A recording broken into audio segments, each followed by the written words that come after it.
Hello students. So the question is a pendulum is suspended in a lift, ठीक है, and its period of oscillation when the lift is stationary is t naught. Okay. What will the t of oscillation of pendulum if the lift begins to accelerate downwards with an acceleration equal to 3g by 4. Okay.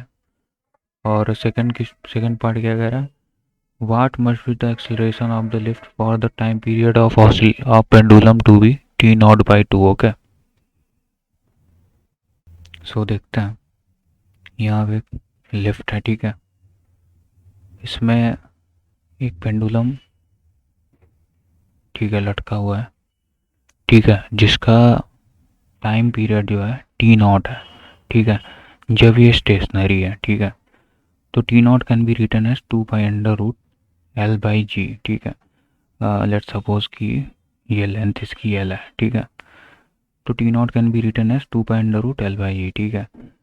तो जैसे ही ये lift जो है नीचे की तरफ accelerate करना start करती है, ठीक है, नीचे की तरफ एक्सेलरेशन करती है 3g/4 से, ठीक है। क्वेश्चन में बोला है begins to accelerate downwards with an acceleration equal to 3g/4, ठीक है। तो यहाँ पे जो पेंडुलम होगा, ठीक है, उस पर एक अंदर की तरफ स्यूडो फोर्स लगेगा, ऊपर की तरफ, ठीक है। यहाँ पे वेट mg लगेगा, और चूंकि एक्सेलरेशन नीचे की तरफ है, तो इस पेंडुलम के ऊपर एक स्यूडो फोर्स लगना स्टार्ट होगा ऊपर की तरफ, ठीक है। तो अगर हम इफेक्टिव ग्रेविटी की बात करें, ठीक है, इस पेंडुलम की, तो इफेक्टिव ग्रेविटी कितनी आएगी? एम जी माइनस सूडो फोर्स जो लग रहा होगा माइनस पी अपॉन में, ठीक है, माइनस पी। तो G effective can be written as M ji minus P upon में एम, ठीक है। और सूडो फोर्स जो लग रहा होगा वो कितना होगा? सूडो फोर्स लग रहा होगा m g into a, that is m into a, that is m into 3g/4, ठीक है। तो इफेक्टिव ग्रेविटी जो आएगी पेंडुलम की, ठीक है, वो आएगी एम जी माइनस 3mg/4 अपॉन में एम, ठीक है। तो it can be written as g upon में 4। तो जो जी इफेक्टिव होगा वो कितना होगा? जी अपॉन में 4 के बराबर, ठीक है।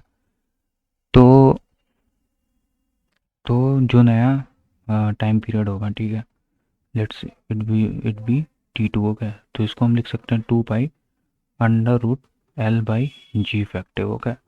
एल चेंज होगी नहीं, ठीक है। तो इसको हम लिख सकते हैं 2 pi under root L upon में जी इफेक्टिव कितना हमने निकाला? G/4, ठीक है। तो it can be written as 2 pi under root 4L upon में G, and this can be rearrange as 4 को हम बाहर ले आएंगे, तो ये हो जाएगा 2 into 2 pi under root L/G, okay. So हमने पीछे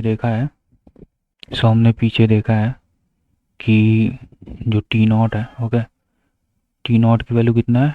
2 पाई अंडर रूट L/G, ठीक है। सो इट कैन बी, यहाँ लिखा जा सकता है 2 इंटू, इस वैल्यू को हम टी नॉट लिख सकते हैं, ठीक है, 2 इंटू T0, ठीक है। तो जो T2 निकल के आ रहा है वो 2 टाइम्स ऑफ T0 है, ठीक है। मतलब जो इसका टाइम पीरियड होगा वो दुगना बढ़ जाएगा, ठीक है।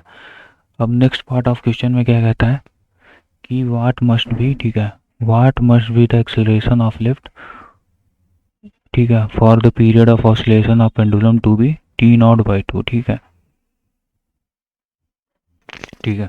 तो क्वेश्चन में पूछ रहा है कि पेंडुलम का, ठीक है, जो ये पेंडुलम है, सॉरी, जो लिफ्ट है उसका एक्सेलरेशन क्या होना चाहिए कि जो टाइम पीरियड है वो T0/2 हो जाए, ठीक है। तो भाई हमने पीछे ही सॉल्व किया है, तो इस केस में जो T2 था वो 2 T0 आ रहा था, ठीक है। अब हमसे पूछ रहा है कि एक्सेलरेशन कितना हो कि जो T3 है वो टी नॉट अपॉन में 2 आ जाए, ठीक है।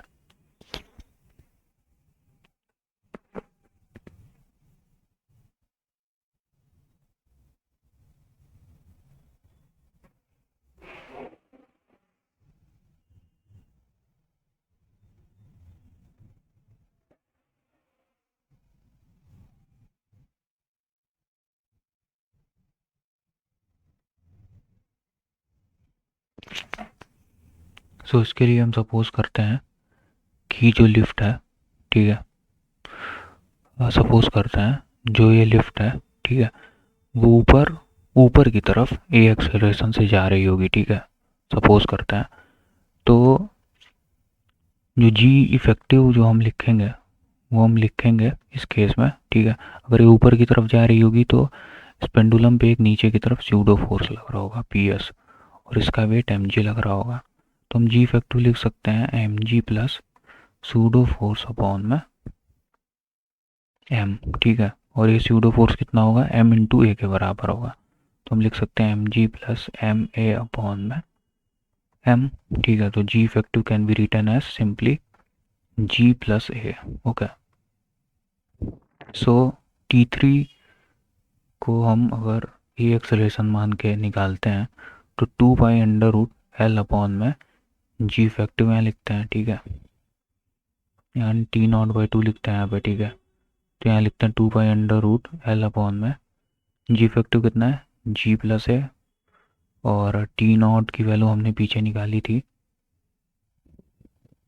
जो कि 2 pi under root L by G के बराबर था यहाँ पे, ठीक है। तो फिर से हम यहाँ पे 1/2 into 2 pi under root L by G लिखते हैं, ठीक है। तो यहाँ पे 2 पाई से 2 pi cancel, okay, under root L cancel, okay, दोनों तरफ का हम स्क्वायर कर देते हैं, ठीक है। तो ये जी प्लस है यहाँ का square equal to by 2 under root G का स्क्वायर, ठीक है।